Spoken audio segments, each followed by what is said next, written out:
The sky turned dark over Seoul as the massive alien ship blocked the sun.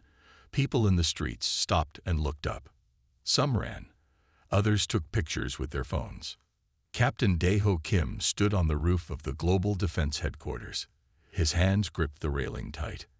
After 15 years in the Air Force, he had seen many things, but nothing like this. "Captain, they're requesting to land," said the voice in his earpiece. It was General Ryu. "Where?" asked Dae-ho. "The old airport field. The president has approved it."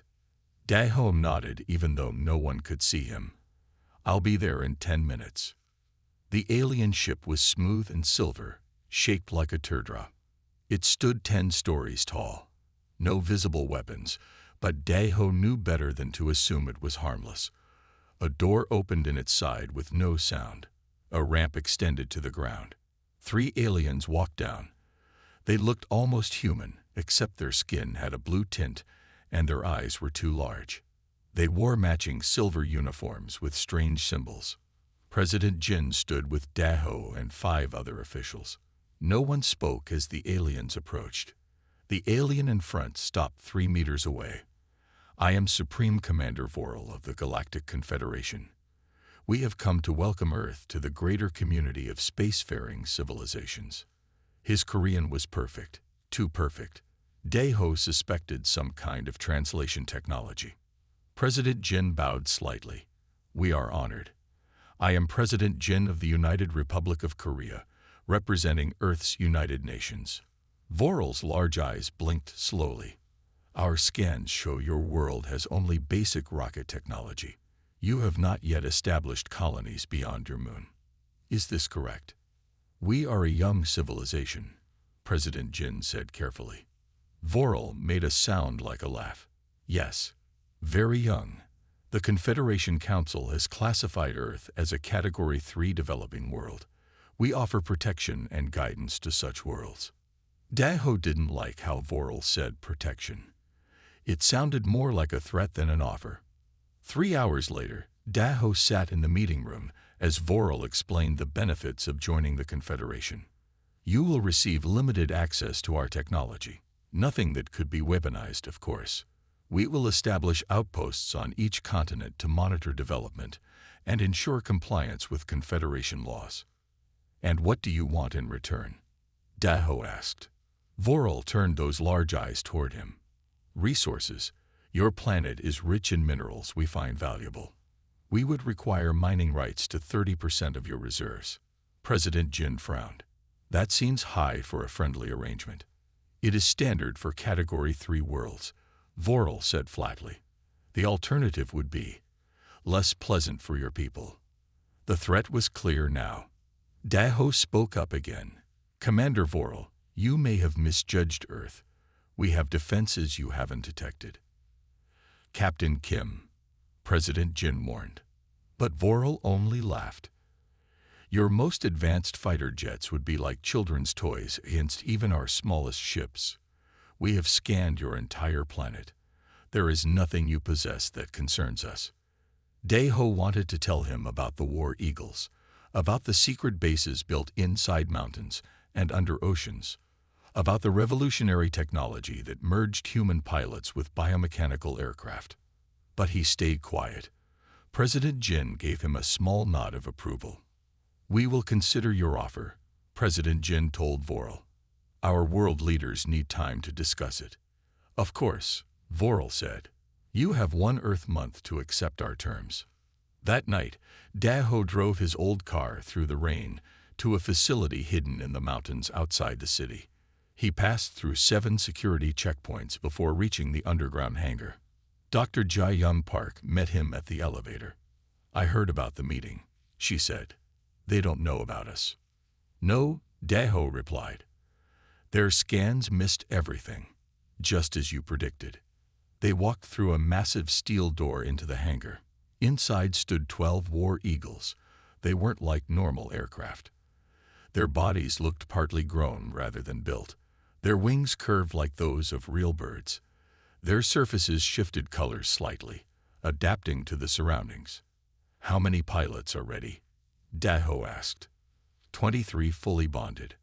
Another 40 in final training. Daho nodded. And the eagles themselves. Better than we hoped. The organic metal fusion is stable. The neural links are stronger than ever. Daho walked up to the nearest eagle. It seemed to sense him, the surface rippling slightly. This was his eagle, bonded to his mind through thousands of hours of neural connection. The aliens think we're primitive, Daho said quietly. They have no idea what's waiting for them if they push us. Dr. Park smiled.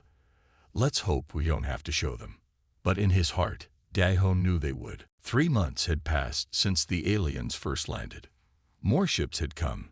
Now 7 large Confederation vessels floated above major cities around the world. Professor Jae-young Park stood before the World Council in the underground meeting room in Geneva. 50 world leaders watched her closely. The alien scan still cannot detect our war eagles, she said. The quantum shielding works perfectly. They have no idea what we've built. President Jin nodded. But for how long? They grow more suspicious each day. The door opened, and a messenger hurried in. He whispered something to the Secretary General, whose face turned pale. The Confederation has called an emergency meeting, the Secretary General announced. They say they have an important message for all Earth governments. 2 hours later, Supreme Commander Vorel stood in the same room. Behind him were 4 other aliens, all wearing sleek silver uniforms with red symbols on their chests. The Confederation Council has reviewed Earth's status, Vorel said. His voice was cold. We have decided that the original terms were too generous. Screens around the room lit up, showing maps of Earth with red areas marked across every continent. These are the new terms, Vorel continued. Earth will surrender 30% of all natural resources. Confederation military bases will be built at these marked locations. All human military forces will be reduced by 70%. The room erupted in angry shouts. President Jin raised her hand for silence. And if we refuse? She asked. Vorel's large eyes narrowed. Then we will be forced to pacify your world. It would be unfortunate. You mean you'll attack us, said the Russian president. We prefer the term enforced compliance, Vorel replied.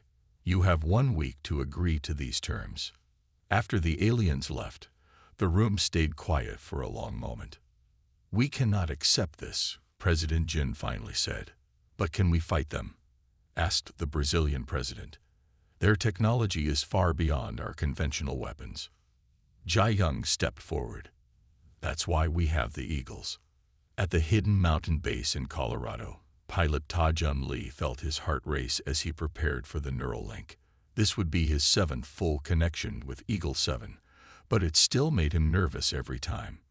Relax your mind, said the technician as she placed the neural cap on Ta-Jun's head. Remember your training. Let the Eagle meet you halfway. Ta-Jun closed his eyes.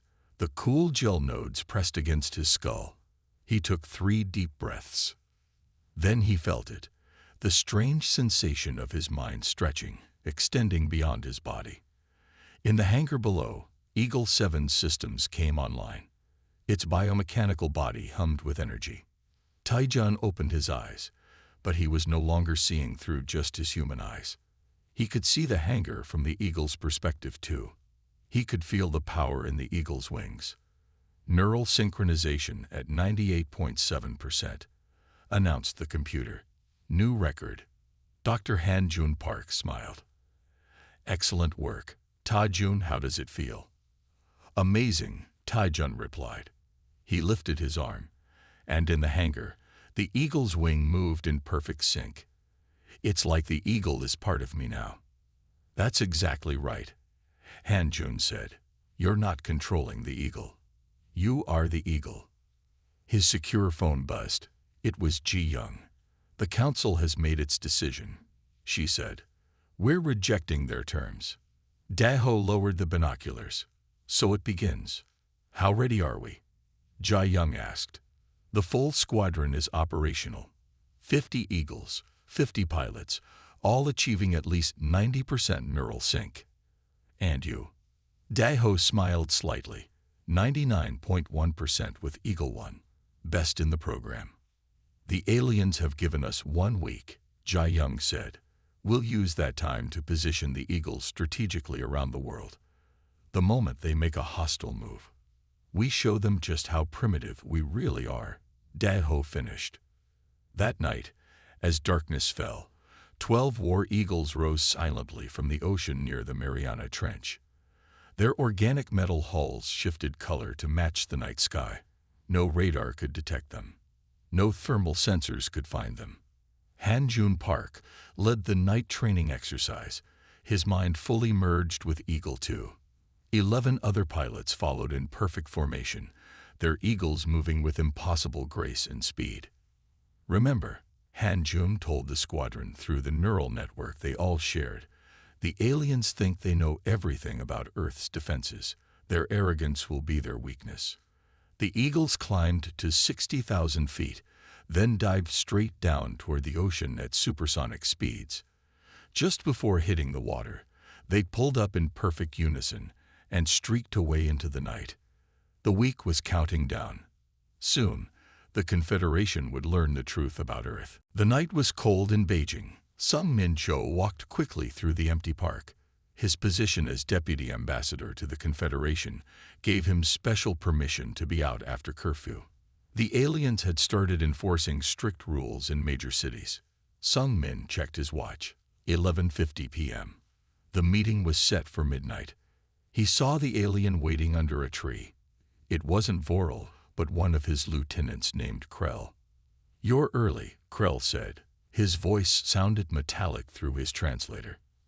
"I don't want to be seen." Sung Min replied. He looked around nervously. "I brought what you asked for." Sung Min handed over a small data drive. His hand shook. "This has the locations of all Earth's major military bases, launch sites, command centers," asked Krell. "Yes, everything I could access." Sung Min swallowed hard. "You promised my family would be protected when it happens." Krell's large eyes blinked slowly. "The Confederation honors its agreements. You and your family will be moved to our main ship before pacification begins." Sung Min nodded. He told himself he was doing the right thing. Fighting the aliens would only lead to millions of deaths. This way, at least some people could be saved. "Is there anything else you can tell us?" Krell asked. "Any secret weapons or defense systems?" Sung Min shook his head. "No, just what's on the drive." It wasn't a complete lie. He had heard rumors about some special aircraft program, but he had no real information about it. Probably just wishful thinking anyway. "Very well," said Krell. "Be ready to leave in 3 days."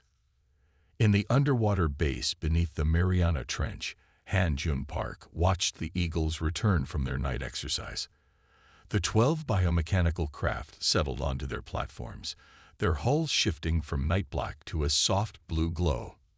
"Perfect formation," Han-Jun said to the pilots as they disconnected from their neural links. A quantum entanglement held steady the entire time. Taijun removed his neural cap and rubbed his temples. "It gets easier each time." I could feel Eagle 7's thoughts merging with mine. "That's exactly what should happen," Han-Jun explained. "The Eagles aren't just machines. They're partly alive. The organic components in their neural cores learn and adapt with each flight." Captain Daho Kim entered the control room. His face was serious. "We have a problem," he said. "Intelligence believes someone is feeding information to the Confederation." "A traitor?" Han-Jun asked, shocked. "It looks that way. Satellite imagery showed a meeting in Beijing tonight. We're trying to identify the human." "Do they know about the eagles?" asked Taijun. Daho shook his head. "We don't think so. The War Eagle program has remained completely compartmentalized. Only 200 people in the world know about it, and the alien scans still can't detect the eagles." "No, the quantum fields generated by their organic cores make them invisible to all known scanning technology. As long as they stay in the shielded hangars, they're undetectable." Commander Yuna Kim studied the satellite images of the alien fleet. More ships had arrived in Earth orbit. Now there were 23 large vessels and dozens of smaller craft. They're positioning for a first strike, she told the other officers in the secure war room. Their ships are moving into attack formation. General Rio nodded grimly. How long? 2 days. Maybe 3. Then we need to finalize the defense plan, General Rio said. He turned to the large screen showing a map of Earth. The Eagles are our only real chance. Yuna pointed to the Pacific Ocean. We've hidden 4 Eagles here, near their main landing zone. 6 more are positioned in the Arctic. The rest are distributed globally, all in shielded facilities. Will 50 be enough against their fleet? Asked one of the officers. The Eagles aren't like normal aircraft, Yuna explained. Each one has the combat capability of an entire conventional air wing, and the neural link gives them reflexes and decision-making speeds that no normal pilot could match. Plus, we have surprise on our side, added General Ryu. They have no idea the Eagles exist. Back in Seoul, Dr. Jae-young Park worked late in her lab. The neural interface technology she had developed was the key to the whole program. Without it, the Eagles would just be advanced aircraft. Her phone buzzed. It was a message from her brother Han-jun. Possible information leak. Nothing about Eagles. Stay alert. Jae-young frowned. A traitor. She couldn't imagine any human helping the aliens. Not after the Confederation had made their true intentions so clear. The small island of Namu in the Pacific Ocean was home to just 3,000 people. It had a single military base with 6 old fighter jets. Not much of a threat to anyone. That's why the Confederation chose it for their first attack. 3 alien ships appeared in the sky above Namu at dawn. They were smaller than the main vessels, but still twice the size of Earth's largest aircraft carriers. This is Commander Vorel of the Galactic Confederation, boomed a voice across the island. This demonstration is to show Earth the futility of resistance. Surrender now or face the consequences. General Ryu watched the live feed from a secure bunker in Seoul. Next to him stood President Jin and Commander Yuna Kim. They're targeting a civilian island, President Jin said angrily. This is not a military demonstration. It's terrorism. General Ryu nodded. It's exactly what we expected. They want to scare us into submission. The 6 fighter jets from Namu's base took off, flying toward the alien ships in a brave but hopeless defense. Those pilots know they don't stand a chance, Yuna said quietly. But they're giving us the distraction we need. The alien ships fired energy beams that cut through 2 jets immediately. The other 4 tried evasive maneuvers, but within minutes, they too were destroyed. Vorel's voice came again. Your primitive aircraft are no match for even our smallest vessels. This is your final warning. President Jin looked at General Ryu and nodded. Do it. General Ryu picked up a secure phone. Eagles rising. I repeat, Eagles rising. Deep beneath the Pacific Ocean, 12 war eagles waited in their underwater hangar.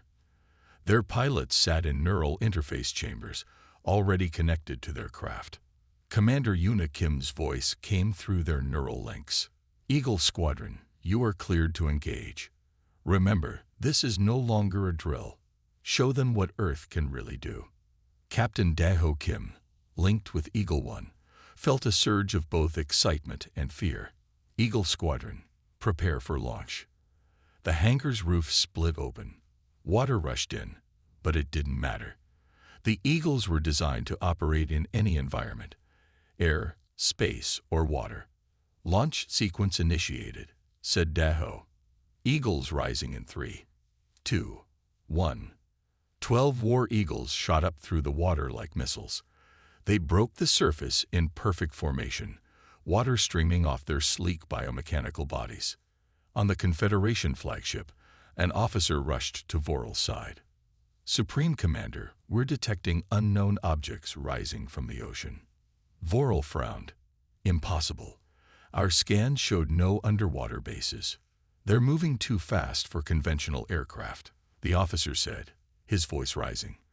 and our targeting systems can't lock onto them. Vorel turned to the view screen. He saw 12 objects streaking toward his ships. They moved like nothing he had ever seen before, changing direction instantly, their hulls shifting colors to blend with the sky. "What are those things?" he demanded. Daho no longer felt like a human sitting in a control room. He was Eagle One. Its wings were his arms. Its sensors were his eyes. Its weapons were extensions of his will. Eagle Squadron, Attack Pattern Omega, he commanded through the neural network. Target their weapon systems only. No need for unnecessary destruction. The Eagles split into 3 groups. 4 headed straight for the lead alien ship. 4 circled to attack from behind. The final 4 climbed high into the sky, then dived down from above. The aliens fired energy beams, but the Eagles moved too quickly.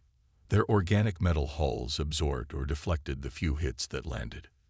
Taijun, merged with Eagle 7, rolled through a barrage of alien fire and launched a precision strike against the nearest ship's main weapon array. The biomechanical missiles penetrated the alien shields as if they weren't there. "How is that possible?" Taijun heard an alien voice through the Eagle's communication systems. "Their weapons shouldn't be able to penetrate our shields." "The missiles are partly organic," Taijun explained to his fellow pilots through their neural link. "They adapt to the shield frequencies on contact." Within minutes, all 3 alien ships had lost their weapons capabilities. They floated helplessly above the ocean. "Eagle Squadron, pull back to Formation Alpha," ordered Daho. "Let's show them we could destroy them, but choose not to." The World Council met in emergency session deep underground. Leaders from every nation sat in stunned silence as they watched video of the battle near Namu Island. "These War Eagles," said the French president. "They're unlike anything I've ever seen." Dr. Minho Kang stepped forward. He was the chief bioengineer of the War Eagle program. "It's time everyone understood what we've created," he said. He touched a control, and a 3D model of a War Eagle appeared above the table. "The Eagles are not just machines," Minho explained. "They are living beings. Part technology, part engineered organism, and part human consciousness." "Living machines?" asked the German chancellor. "How is this possible?" Minho zoomed in on the Eagle's core. 20 years ago, Dr. Jae-young Park discovered a way to grow organic computer cores using modified human stem cells. These cores can form neural connections similar to a human brain. The model rotated, showing the inside of the Eagle. "The outer hull is a blend of advanced metals and lab-grown tissues," Minho continued. "It can heal itself after minor damage. It can change color and texture to match its surroundings. And most importantly, it can generate quantum fields that make it invisible to conventional scanning technology." President Jin leaned forward. "And the pilots? How do they connect with these beings?" Jae-young Park stood up. "The neural interface allows a pilot's consciousness to merge with the Eagle's organic core. They don't just control the Eagle.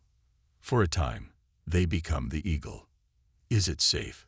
someone asked. "There are risks," Jae-young admitted. "The longer a pilot stays connected, the harder it becomes to separate.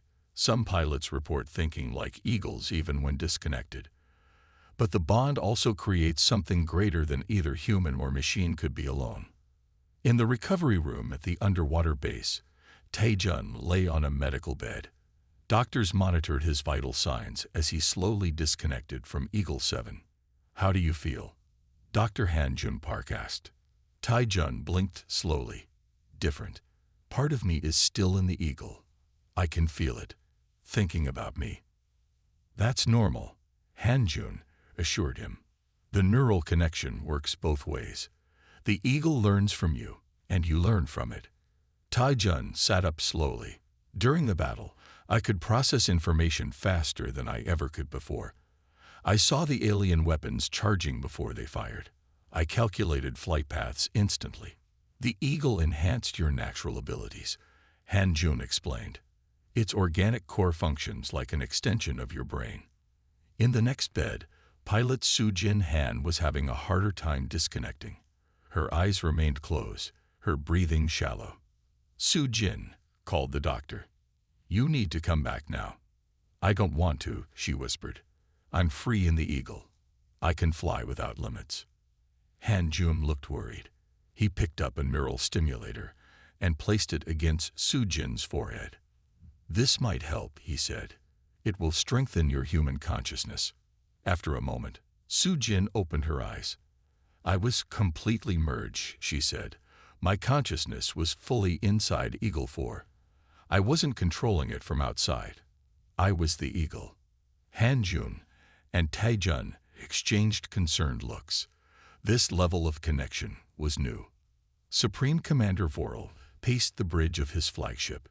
Reports from the damaged ships had left him deeply troubled. "These Eagles defy our understanding," he told his officers. "They penetrated our shields as if they weren't there. They moved with impossible speed and precision." "Could they be piloted remotely?" asked his second-in-command. The science officer shook his head. "No. Our analysis shows quantum entanglement between the craft and their pilots. The humans have somehow merged consciousness with their machines." Vorel stopped pacing. "Is that even possible? No species in the Confederation has achieved such technology. It shouldn't be possible for a Category 3 civilization," the science officer agreed. "We may have miscalculated." "How many of these Eagles do they have?" Vorel demanded. "Unknown. Our scans still can't detect them when they're not active. The quantum fields they generate make them essentially invisible." Vorel stared out the viewport at Earth below. "We need to reassess everything we thought we knew about this planet." Back in the World Council chamber, Minho showed more details about the Eagles. "Each Eagle contains a quantum consciousness core," he explained. "This core allows it to exist partly outside normal spacetime. That's why conventional weapons are less effective against them." "And how many do we have?" asked the Russian president. 50 operational Eagles with fully trained pilots," Minho replied. "Each one equivalent to an entire fleet of conventional aircraft." "Will it be enough?" the Brazilian president wondered. Supreme Commander Vorel stood before the Confederation High Council. Their faces showed on large screens around him. They were not happy. "You told us Earth was primitive," said High Counselor Merrick. "Now 3 of our ships have been disabled by weapons we don't understand." Vorel bowed his head. "I take full responsibility for this error. Our initial scans missed their advanced technology." "What do we know about these War Eagles?" asked another counselor. "Not enough," Vorel admitted. "They appear to be biomechanical constructs with quantum properties. They can evade our sensors and our weapons." The counselors murmured among themselves. Finally, Merrick spoke again. "The Confederation cannot appear weak. You will resolve this situation, Commander Vorel. The 7th Battle Fleet is now under your command." Vorel's eyes widened. The 7th Fleet was the largest in the Confederation, 20 capital ships and hundreds of fighters. "The 7th Fleet will arrive at Earth in 3 days," Merrick continued. "Use whatever force is necessary to bring this planet under control." Captain Jae-woo Choi studied the holographic map in the war room at Eagle Base Alpha. As commander of Eagle Squadron Alpha, he was responsible for coordinating Earth's defense. "Intelligence suggests the aliens are bringing reinforcements," he told the assembled pilots and officers. "Many more ships than before." "How many Eagles can we field?" asked pilot Min Soo Park. "All 50 are now operational," Jae-woo replied. "But we need a strategy beyond just fighting them ship to ship." He zoomed in on a region of the Gobi Desert. "We've prepared something special here, a fake military installation that will show up clearly on their scans." General Ryu nodded approvingly. "The bait for our trap." "Exactly," said Jae-woo. "When they attack what they think is our main base, Eagles hidden in the surrounding mountains will launch a surprise attack." "And what about our..." As the battle in the Gobi Desert ended, 7 Confederation ships lay disabled on the sand. 5 more limped back to space, badly damaged. Earth had won its first major victory. In Seoul, Dr. Jae-young Park addressed an emergency session of the World Council. Behind her, large screens showed images of the war eagles in action.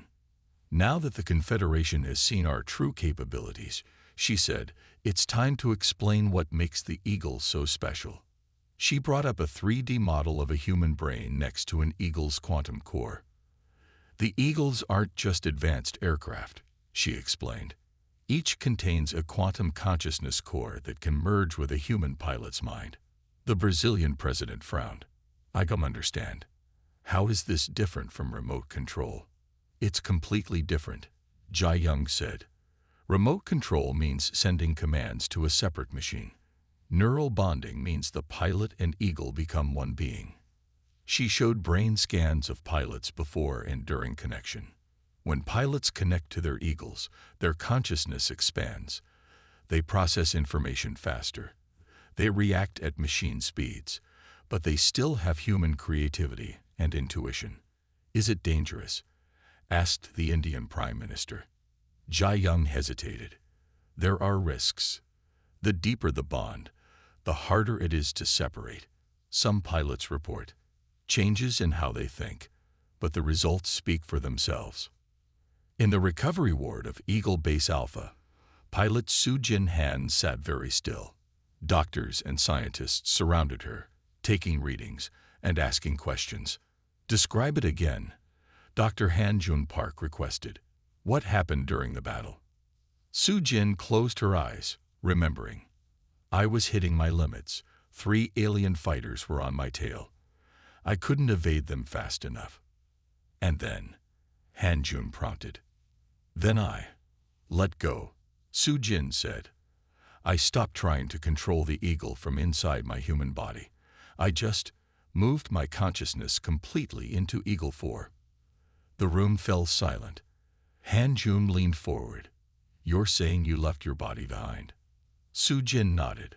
My body was still here, breathing, heart beating. But my mind, myself, it was entirely in the eagle.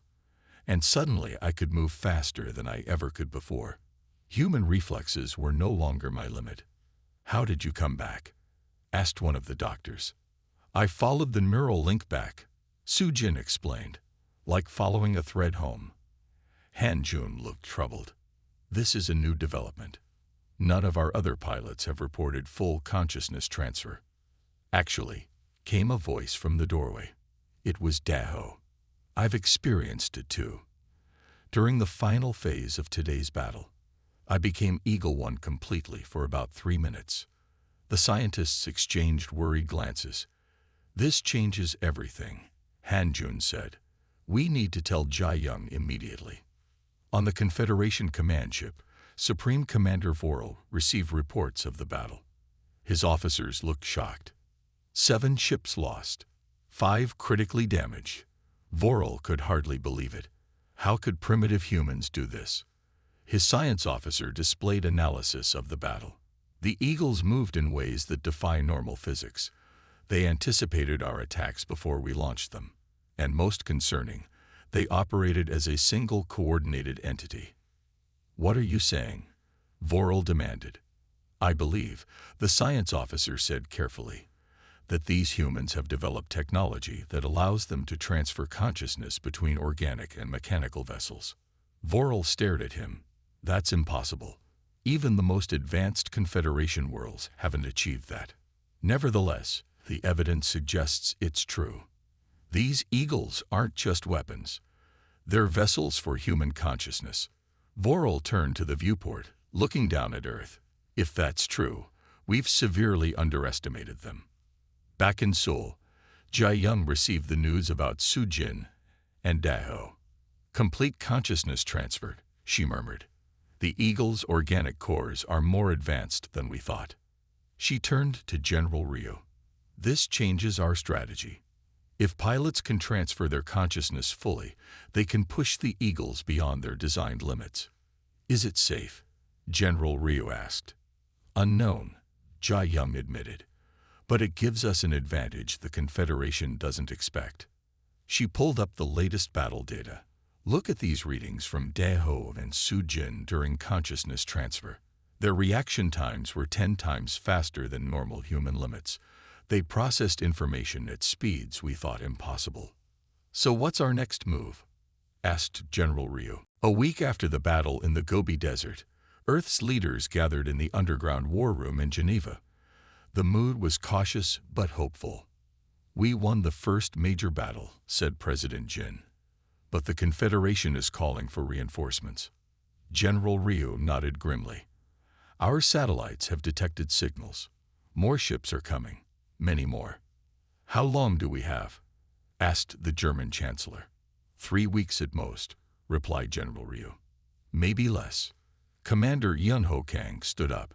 He was the Strategic Operations Director for the War Eagle program. "Then we must act now," he said firmly, "before they can gather their full strength." He walked to the holographic display and brought up an image of Jupiter and its moons. "Our deep space monitors have identified a Confederation base here, on Europa. It appears to be their regional headquarters." President Jin frowned. "Europa? That's in our solar system." "Yes," Yun-Ho confirmed. "They established it shortly after first contact. We believe it's where they coordinate all operations in our region of space." "What are you suggesting?" asked the Russian president. Yun-Ho zoomed in on the base. "A preemptive strike, not to destroy the base, but to gather intelligence. If we can access their central computer systems, we can learn their complete military strength and plans." "Can the Eagles travel that far?" someone asked. "With the new wormhole generators, yes," Yun-Ho replied. "Dr. Park has been developing the technology in secret for years. It's experimental, but our simulations show it should work." Captain Dae-Ho Kim listened carefully as Yun-Ho explained the mission to the 30 selected Eagle pilots. "This will be the most dangerous operation any of you have ever attempted," Yun-Ho said. "The jump to Europa will take everything your Eagles can give." "And what about the return trip?" asked pilot Jin Mu-ba. "The wormhole generator can only be used once," Yun-Ho admitted. "For the return journey, you'll need to capture a Confederation transport vessel." The room filled with nervous whispers. Dae-Ho stood up. "I volunteer to lead the mission," he said. One by one, the other pilots stood as well. Despite the danger, none would back down. 2 days later, 30 War Eagles gathered in a massive underground hangar beneath the Antarctic ice. Dr. Jae-Young Park personally checked each Eagle's systems. "The wormhole technology is stable," she told Dae-Ho. "But there's something else you should know." She lowered her voice. "The consciousness transfer you and Soo-Jin experienced. It may be permanent after this mission." Dae-Ho's eyes widened. "You mean?"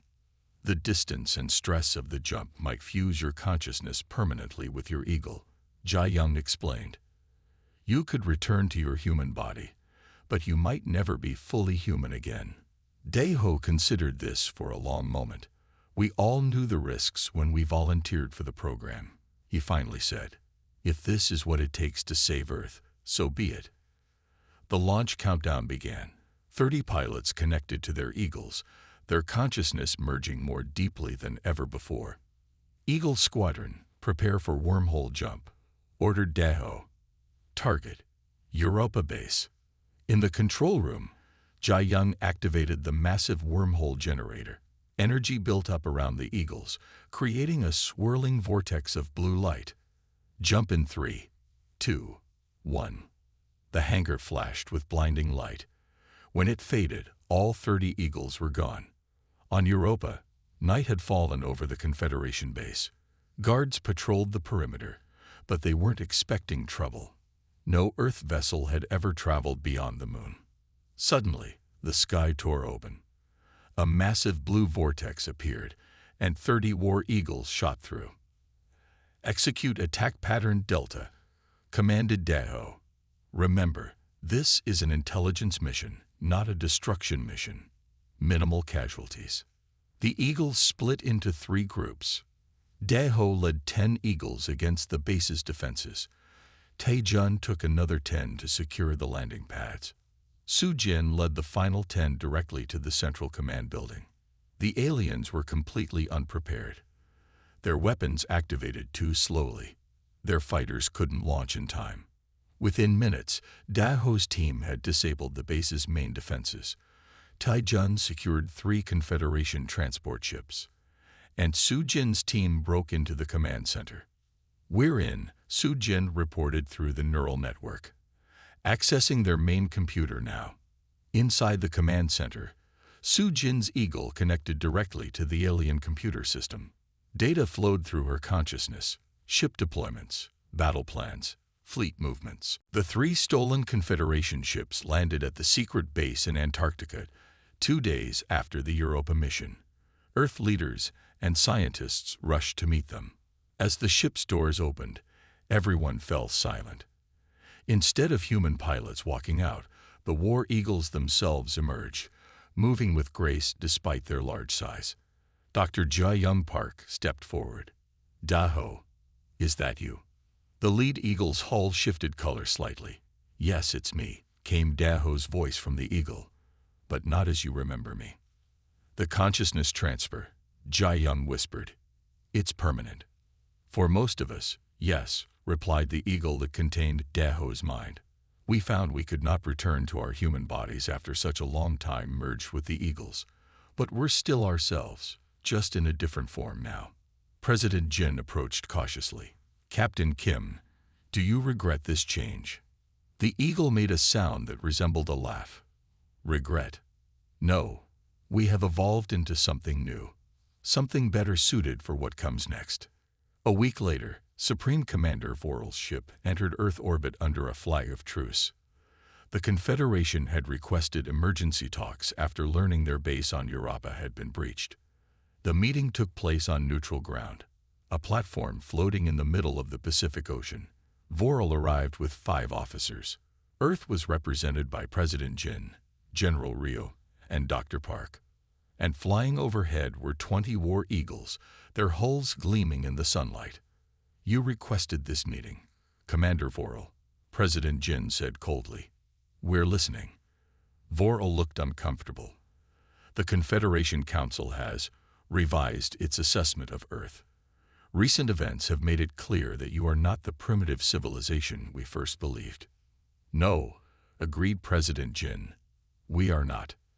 We propose a ceasefire," Voral continued, "and negotiations for Earth to join the Confederation as a full member, not a protectorate." General Ryu stepped forward. "Why should we trust you now? You came to conquer us." "Because we now understand what we're facing," Voral admitted. "Your war eagles represent technology beyond anything in the Confederation. The ability to transfer human consciousness to a biomechanical vessel, to exist as both machine and living being. This changes everything." Dr. Park studied Voral carefully. "You're afraid of us now?" "Yes," Voral said simply. "We are." The negotiations lasted 3 days. In the end, Earth agreed to join the Confederation, but on its own terms. No resource extraction, no military bases without permission, and Earth would have a seat on the Confederation Council. On the final day, a demonstration flight of war eagles soared over the signing ceremony. 50 eagles flew in perfect formation, their organic metal hulls shifting colors like living rainbows. Captain Jin-ho Park, one of the few pilots who had retained his human form, explained to the alien delegation what the eagles truly represented.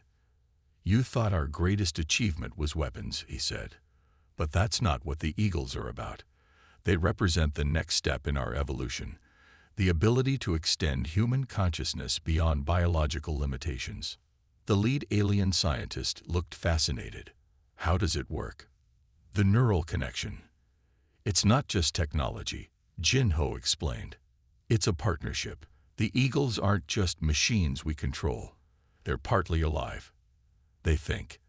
They feel. And when we merge with them, both human and eagle become something greater than either could be alone." "And those pilots who transferred permanently?" asked Voral. "Are they still human?" One of the eagles landed nearby. It was Daho's eagle. "We are human in every way that matters." Daho's voice came from the eagle.